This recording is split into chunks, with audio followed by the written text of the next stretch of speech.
Hello, beautiful visionaries. I'm your host, Lorna, and today I'm really excited to bring to you Atira Tan, a somatic experiencing practitioner, yoga teacher, TEDx speaker, and #1 best-selling author and social activist. She is the head of integration at Aya Healing Retreats, and Atira, in her capacity at the Healing Retreat Center, created and pioneered the first ever trauma-informed plant medicine facilitation program with over 100 graduates. Today, we're going to talk about what trauma-informed plant medicine facilitation and integration actually is and why it's so important for our plant medicine community. Thank you so much for joining us today, Atira. Oh, thank you so much, Lorna. I'm really, really happy to be here. And I want to thank you and your team for putting this on. Thank you so much. It's definitely a labor of love. And I know that your work too is a labor of love. So I'd love to hear how you got started in this transformational work of trauma-informed plant medicine transformation. Yeah, that's a really great question. Well, actually 15 years ago in my first ever plant medicine ceremony, I was unfortunately sexually assaulted by the shaman, or so-called shaman I would call, which was a man from France. And I was quite young at that time. And I'm not going to go into the details of the story so much, but fortunately, when you're kind of like in an altered state of consciousness, I think that individuals' kind of vulnerabilities are pretty high, right? So even though I was pretty vulnerable at the time and young, I was still able to say no and to kind of push him off. And really, fortunately, he kind of, left me alone. Now, little did I know during that time that this unfortunate incident would actually lay the foundations of a deep passion of mine that I have at the moment, which is really about inquiring into the art of creating super safe spaces and also creating a new paradigm for trauma-informed practices that are coupled with indigenous traditions of plant medicine so that these safer spaces for everybody can actually be in integrity and be held within this field of plant medicine and psychedelics. Now, I know that the violation is an extreme experience, but I also know for those people out there that I'm not the only person that have experienced something like that. And in my work with Eye Healing Retreats, so I see clients with, integration and, also part of the assessment process for participants who are coming in for that retreat experience. I have heard countless of kind of these boundary violation experiences in a supposedly sacred and safe space. And I share this because I know that there are others out there, perhaps some of those who are listening into this podcast, and I feel really deeply called to advocate and speak up for the importance of trauma-informed facilitation, especially in plant medicine ceremonies, because people are really vulnerable and people come there to heal. So this experience, unfortunately or fortunately, really piqued my interest and curiosity and kind of independent research, trying to understand, how this can kind of be changed. For about a year or so, I also worked at quite a number of retreat centers in Peru, and as a person, as a trauma therapist working in, these retreat centers, I was actually kind of really shocked at how lacking, because, some of the facilitators were in terms of trauma and how to support people, using the right kind of language, understanding individuals and what they were kind of going through, being able to support people through the ceremony. And a lot of these facilitators also come from a trauma background, which I found had not also been resolved for them, even though that they've been taking medicine for a really long time and, were working in this field. So just a little bit of the story, actually, this work was inspired really by master dietas in the jungle, namely, you know, with the plant with Noya Rao, and with, you know, just sitting in a lot of dietas and retreats. I was being shown, or actually more supported, that I really had to birth this work into the world. And so when I heard that message, I was like, oh, okay. And, you know, I think about 3 years after I got that message from the plants and the spirits and all of that, and also with, you know, the amazing clients that I work with that have taught me so much in this field, I finally, you know, put something together that I think would be really helpful for facilitators to be more trauma informed. And I feel that it's quite essential and necessary because a lot of people come to the plant medicine world to seek healing. And it's also a space where inadvertently our traumas may come up and our past experiences may come up. So it's really important that we create as much safety as possible for the people that put their hearts and their souls in our hands as facilitators.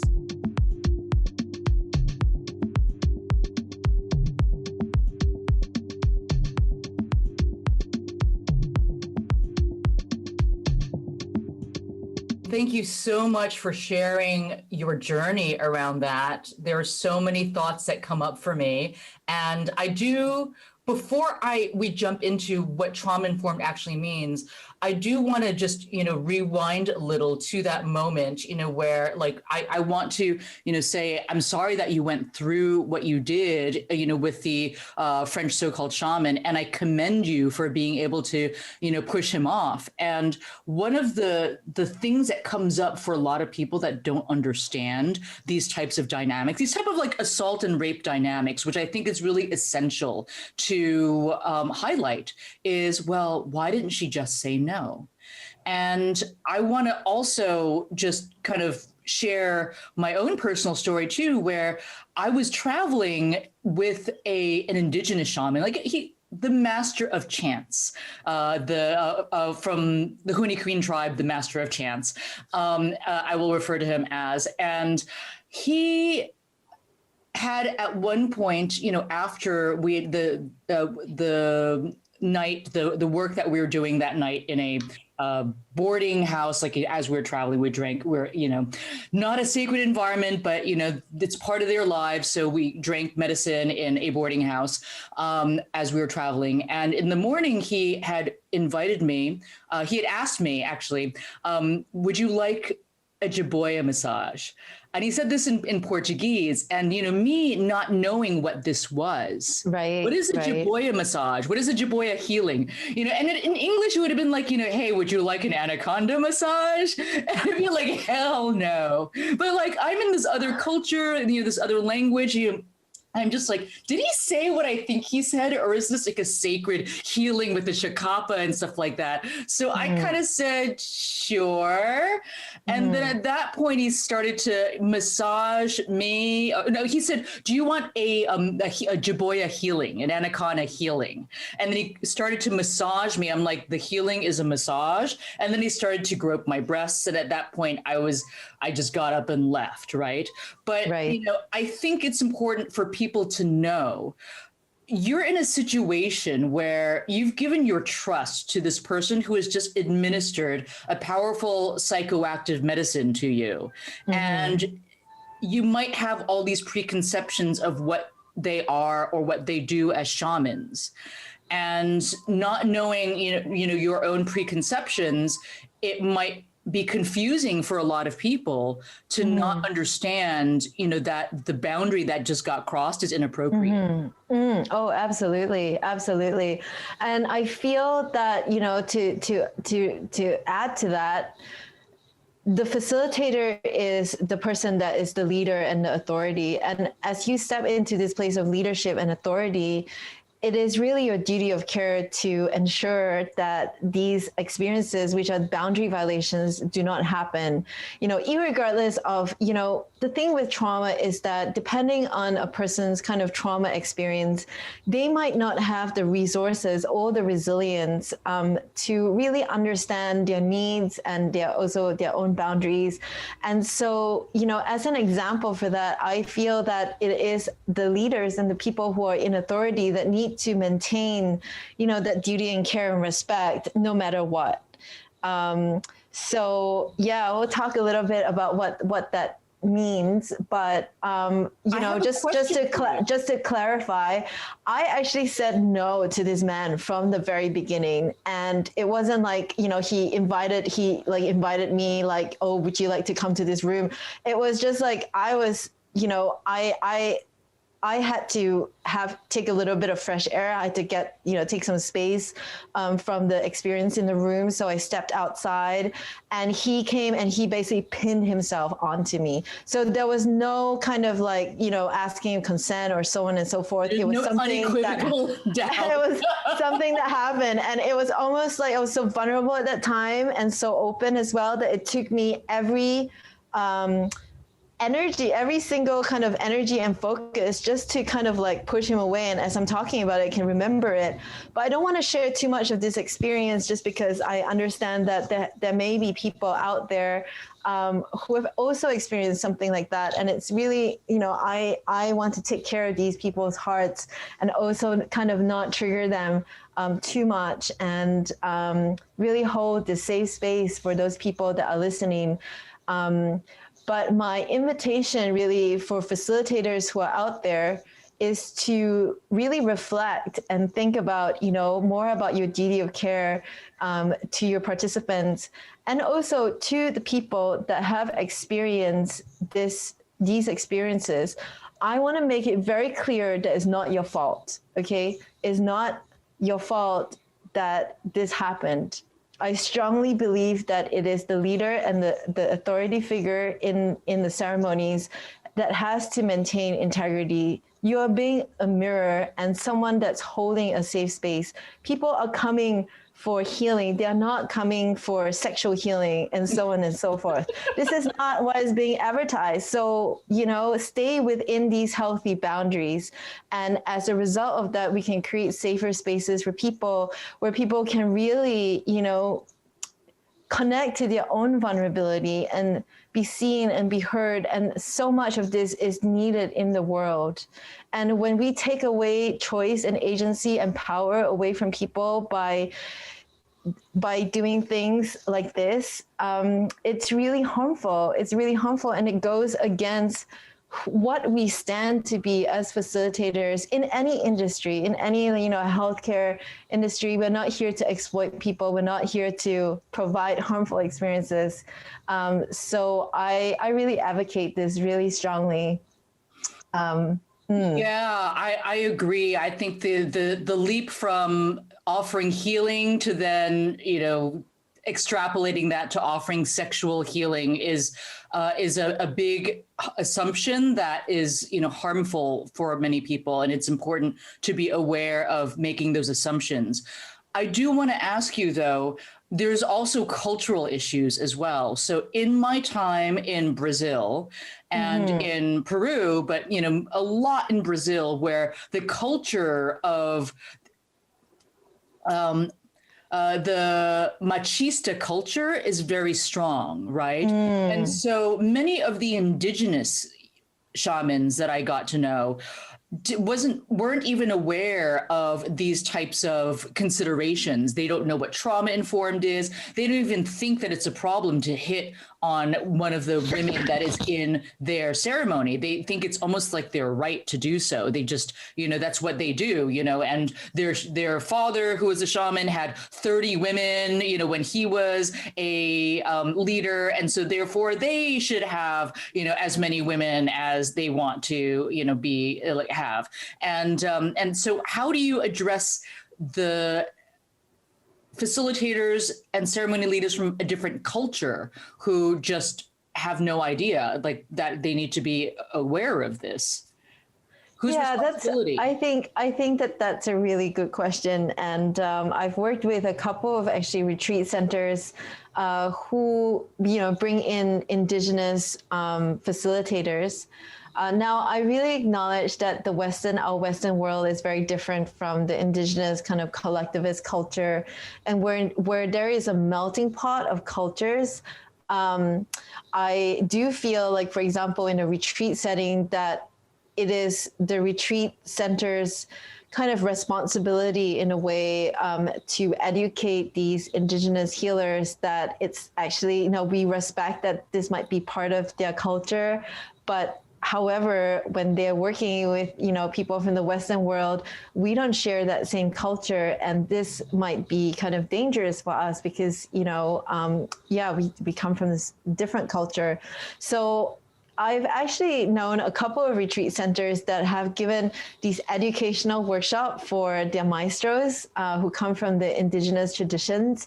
And it's really quite amazing to hear kind of the results from these like really short kind of workshops that can educate these indigenous people on the effects of, their actions, and also, some these kind of more culturally appropriate ways of how to be with, these Western individuals that are coming in to seek healing.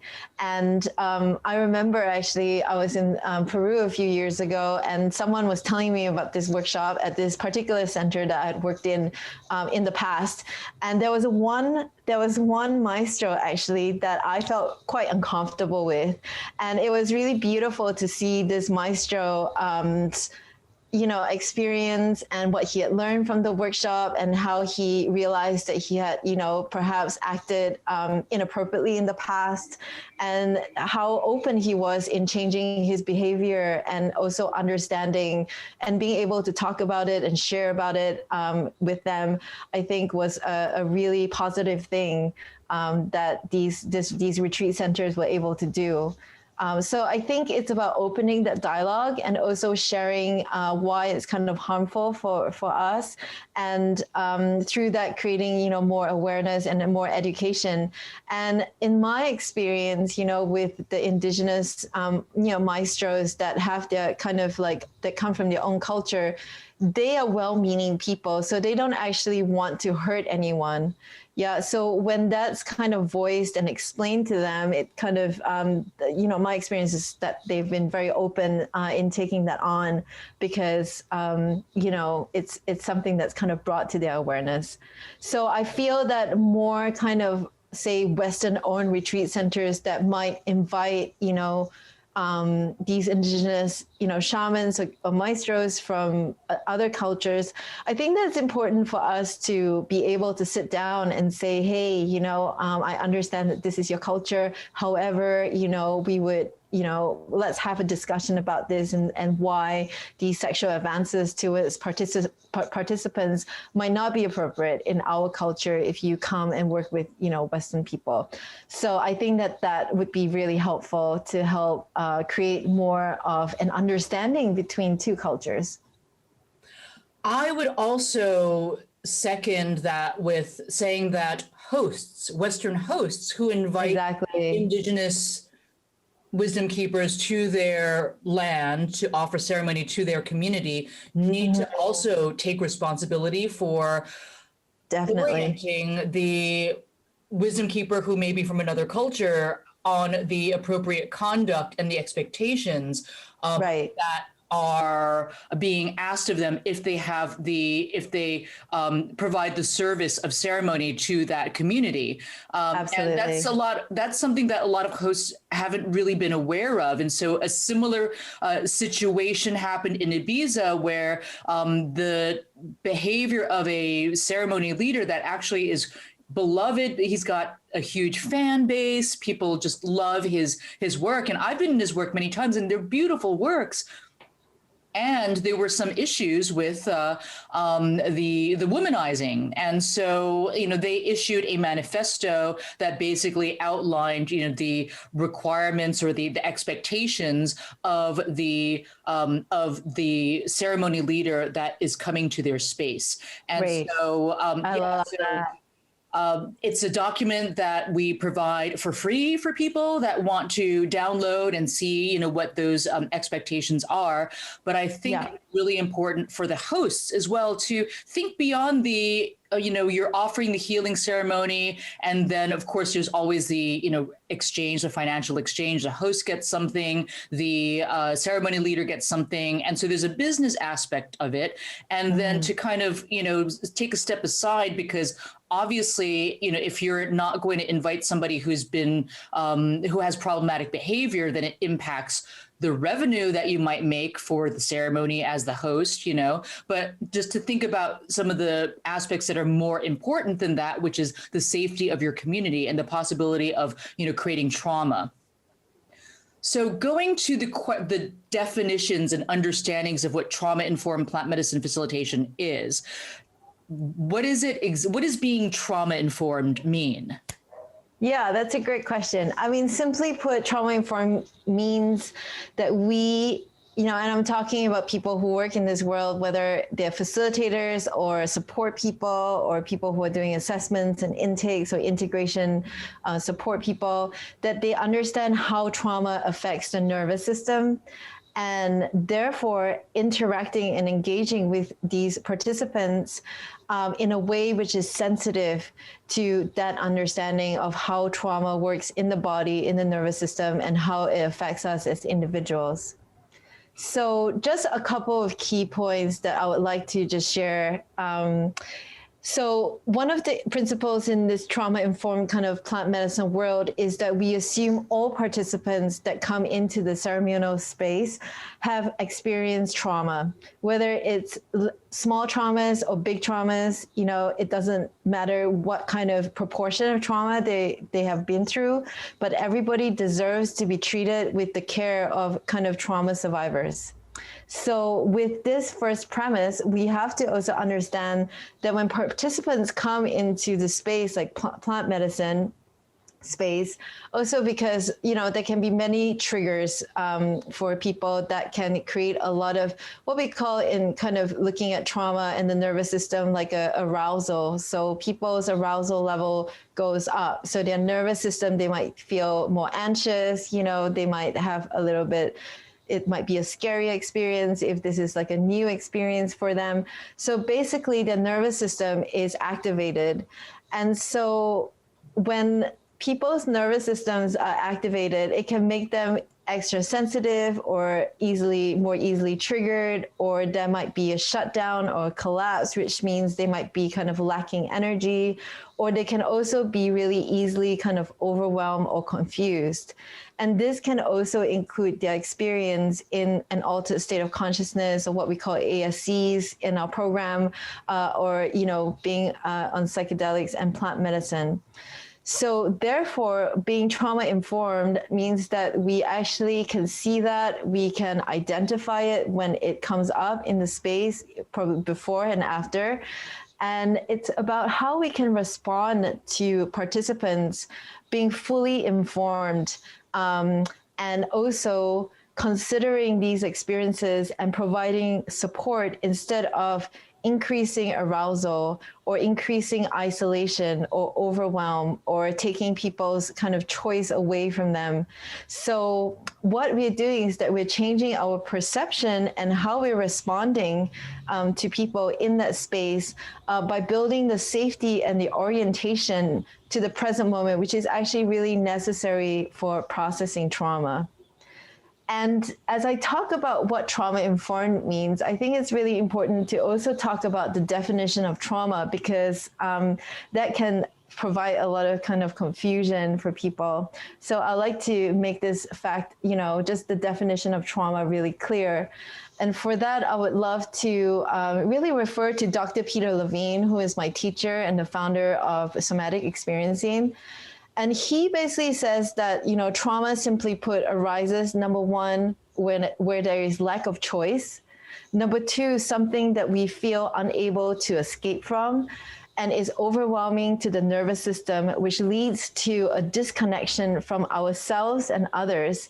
And it also impacts our ability to be present. So if we take this definition of trauma, where it happens, number one, without choice, number two, we are unable to escape, number three, is overwhelming for the nervous system, and number four, it leads us to disconnection from others and disconnection from the present moment. There are a lot of moments, I think, in our human life where we can acknowledge that these situations and circumstances have happened to us. So it can originate from any time, from in utero or from birth. So there is, in utero trauma, there's birth trauma. There's also, I think, in our Western society, a lot of relational neglect that happens in our homes, which leads into this kind of category of, complex and developmental trauma. There's abandonment. People suffer from physical, mental, emotional, and sexual abuse, which can lead to complex post-traumatic stress disorder.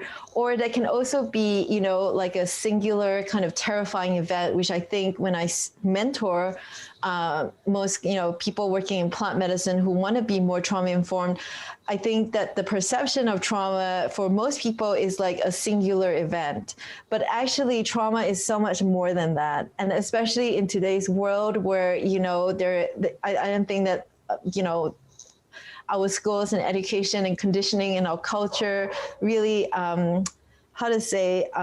really promotes like attunement and care. Yeah, there's a lot of neglect and abandonment, and which creates a lot of developmental trauma in people.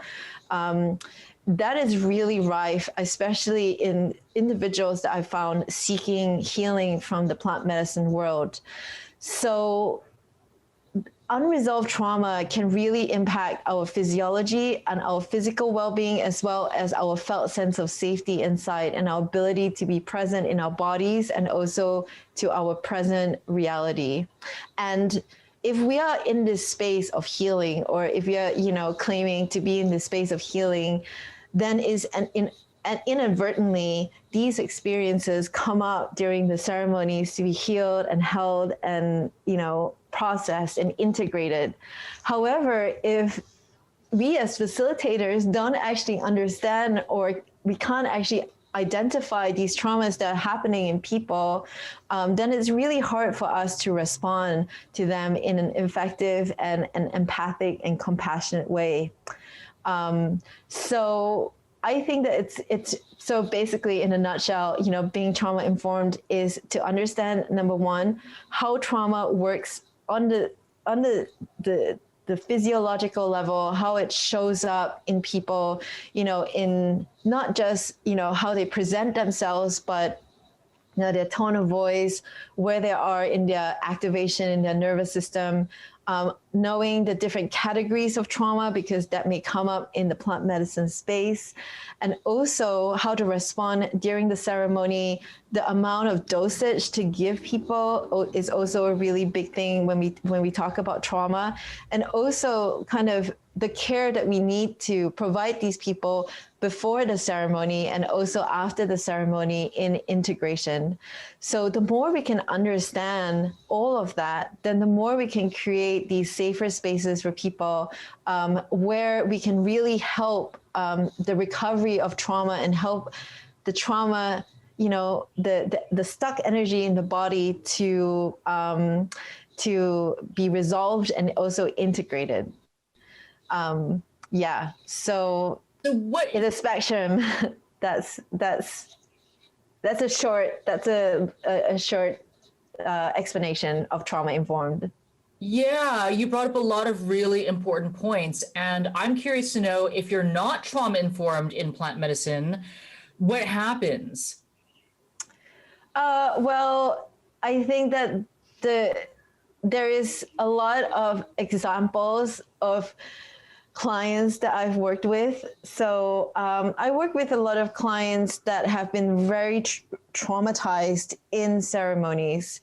And I would say that a lot of it happens because they weren't given the attunement, the empathy, the attention, and the care when the trauma happened, and also their experience afterwards. So I think that this stresses the integration, I think, help and support that is, I think, really important as our duty of care as well.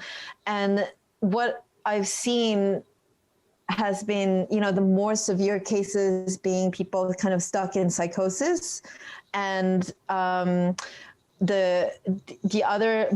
of the cases that I work with are people who are re-traumatized, okay, from an experience.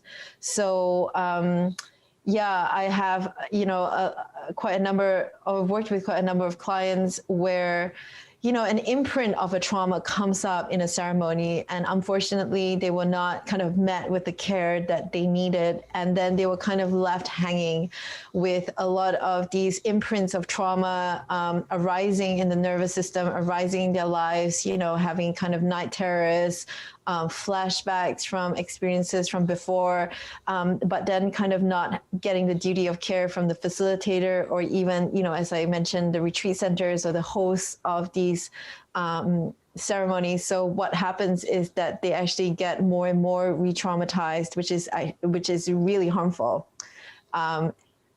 So that's kind of most of the clients that get referred to me from this work, working in this field with trauma, are situations where they're really re-traumatized, they're very confused, they go back into a deeper state of depression and anxiety than they were before.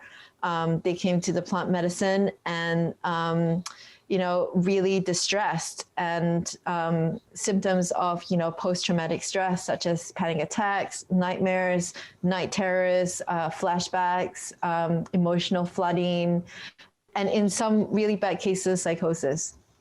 That's something that very few people actually talk about. So there's so much focus on the acceleration of healing and the acceleration of personal transformation that one can get from working with psychedelic plant medicines or psychedelics in general. And very few people talk about the number of cases of people that are actually left messed up even more. They're traumatized from their psychedelic experience. They're not well, they're not better, but they're worse. And then they have to now engage in some laborious healing process and finding the support from somebody that understands what just happened to them. If they find that they've been left in a worse state than they were when they went into the ceremony. And that's something to really highlight, because a lot of people don't want to talk about that. There's this perception in the psychedelic community that there's no bad trip, only difficult trips. And I think that's a very simplistic truism, I guess, or trope in the psychedelic community. There can be problematic trips that are not just a difficult ride where you're being faced with the trauma that you need to heal, but it's hard because it's like difficult medicine, and it was meant to show you what you need to heal to get over it. It's like there are situations where people don't emerge from ceremony in a better state and actually need more specialized support. So let me ask you this, Atira. If we wanted to be more trauma informed in our work with plant medicines, what are 3 ways we can start doing that now? That's a really great question. So I'm going to share 3 principles of trauma-informed plant medicine that may be helpful for you, for those of you who are listening. So as I mentioned, trauma happens when people feel like they do not have choice and they do not have agency. So part of what we need to do as being trauma-informed is to encourage people to understand that they have choice and that they have agency. So we are putting their, autonomy back in their hands. Now, this might sound like very simplistic, but I would say that there are a lot of people out there, facilitators, that are kind of leaning more on the authoritarian side. And there are also quite a number of, I think what I've seen, facilitators that can be kind of leaning more over superiority. So, being really superior, telling people what to do. So for example, in one of my ceremonies many years ago, I was told to sit in this chair and I couldn't move from this chair. And there were even people following me to the bathroom. Because I really, this is a really extreme example of not being given choice. Okay. So we need to create spaces.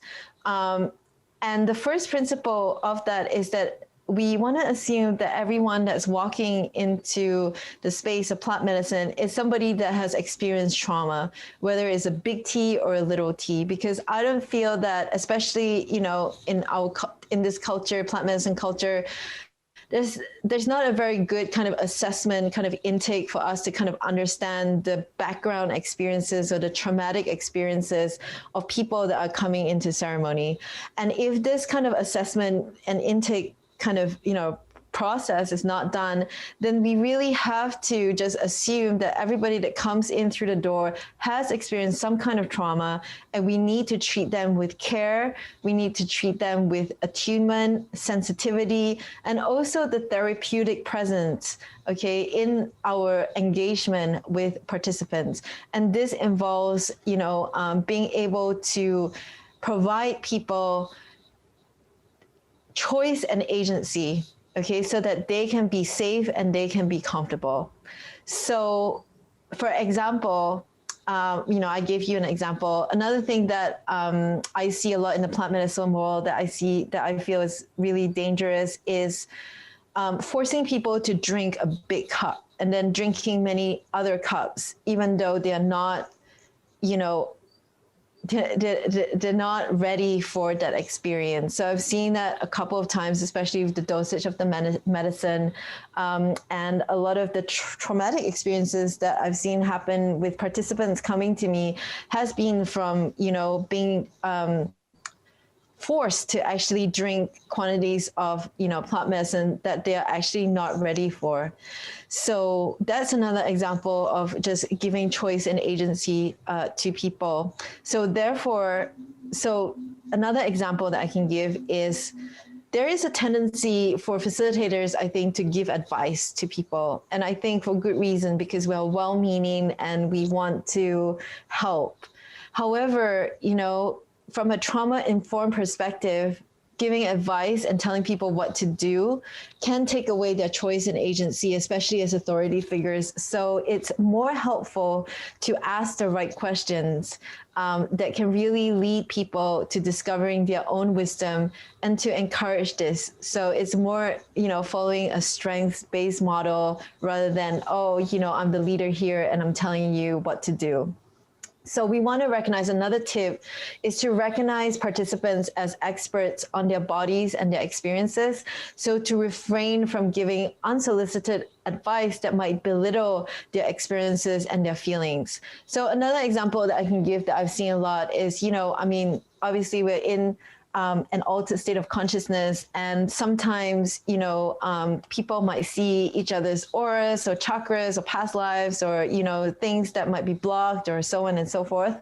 And what can be really dangerous is, without another person's permission, another person going up and saying, oh, I saw you in a past life and I saw that, you were sexually abused and killed as a witch and blah, blah, blah. This is actually really harmful and it's very dangerous because the participant might not be ready for that information. And you don't actually know what state this individual is at. So sharing, information like that can be really disempowering for an individual, or coming up and saying, oh, this chakra is really blocked, so therefore you have to go and, go for this healing with me. This is really extremely untrauma informed, because this is, you're offering something that is unsolicited, and it's in the path of trauma recovery. It's more helpful for the participant, the individual, to realize that for themselves, and for the facilitator to help them identify what they need, instead of offering that up without, the person's choice. Yeah, so those are a couple of things. The last thing that I would like to leave my our listeners with is to create safe and comfortable spaces that are empowering for people, but also to provide people that are coming in with support structure systems that can support them before ceremony, during the ceremony, and after the plant medicine experience. So, I mean, I remember, back in the day, I think that things have changed a little bit now, maybe not. It was just like, oh, you get an email and then you come for the ceremony. So there is not a lot of orientation about what's going to happen, how traumas are happening, what these plant medicines may do, how you might feel, if you need support, who you're going to go to, how to prepare for the experience itself. And then after the experience, I've been to very few kind of ceremonies where people are given a list of support people that they can speak to with integration, or maybe talk about their experiences if they're going through a hard time.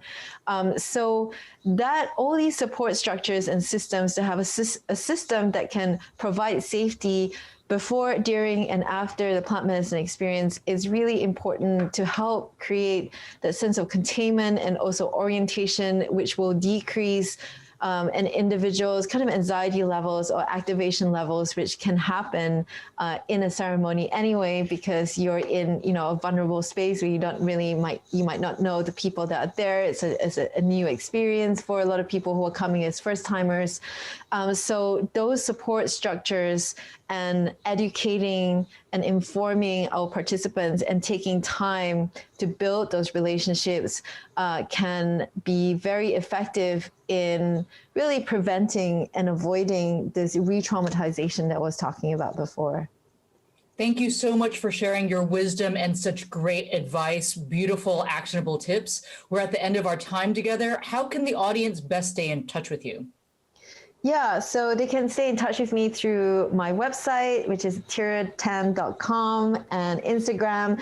And I also work for eye healing retreats that you can find. So our trauma-informed plant medicine programs will be featured on the eye healing retreats website page.